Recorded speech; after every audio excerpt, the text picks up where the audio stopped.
Certains d'entre vous se posent la question de comment être constamment en mouvement pour optimiser les investissements en bourse. Mais en fait, la réalité, c'est que moins on fait de mouvement, plus on aura de performance. Il y a des études qui montrent que les meilleurs portefeuilles sont soit les personnes qui ont laissé dormir leur argent pendant très longtemps, soit les personnes qui ont tout simplement oublié leur code, qui par exemple dans le marché des crypto-monnaies, qui ont oublié la clé privée pendant 10 ans, et tout simplement parce que être passif sur les marchés financiers, c'est ça qui performe le mieux. Si tu es suffisamment diversifié, si tu as bien choisi tes actions, bien choisi tes ETF, et que tu investis sur une action, Warren Buffett il dit ça je crois, si tu n'es pas prêt à investir sur une action pour les 20 prochaines années, alors n'investis pas sur cette action. Et c'est la même chose pour les ETF. Je viens de te faire une vidéo sur les 5 critères à prendre en compte pour les ETF, il y a l'encours sous gestion, il y a les frais, il y a la tracking différence, il y a les dividendes, etc.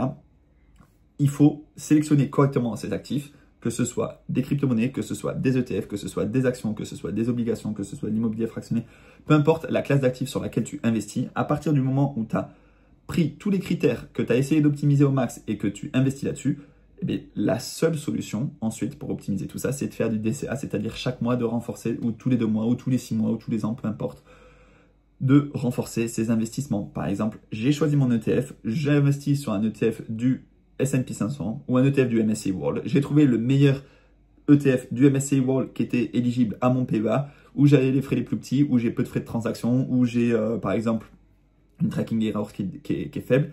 J'ai choisi mon ETF et bien chaque mois, j'automatise un investissement sur cet ETF.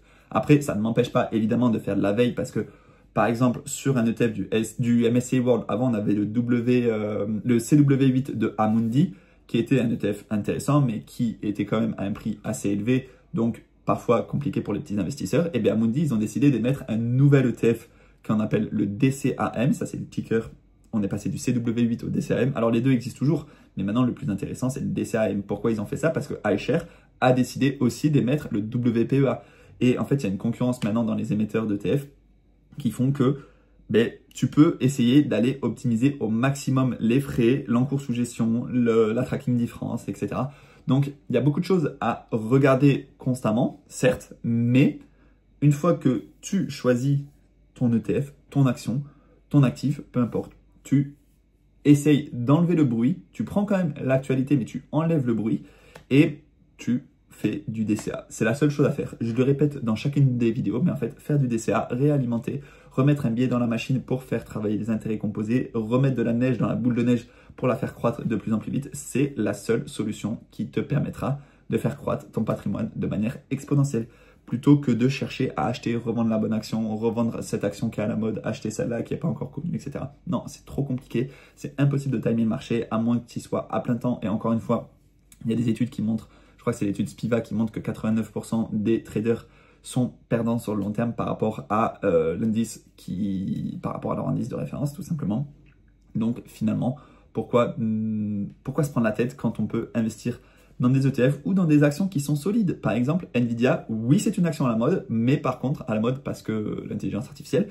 Mais si tu as des convictions profondes sur les 20 prochaines années que l'intelligence artificielle va révolutionner le monde, alors pourquoi ne pas investir sur Nvidia? Même si aujourd'hui, on est à des valorisations qui sont très élevées, on risque d'avoir une correction. Mais encore une fois, si on a une correction dans les 6 prochains mois, c'est OK. Ça te permettra de racheter plus bas si tu continues de faire ton DCA. Et potentiellement, dans 10 ans, on sera bien plus haut. Donc, voilà. Essayez de voir long terme, essayez d'enlever le bruit, mais de garder une veille sur l'actualité, sur les ETF qui sortent, sur certaines actions qui sont pas en tendance, mais en tout cas qui sont prometteuses pour le futur. Et croyez-moi, tout se passera extrêmement bien.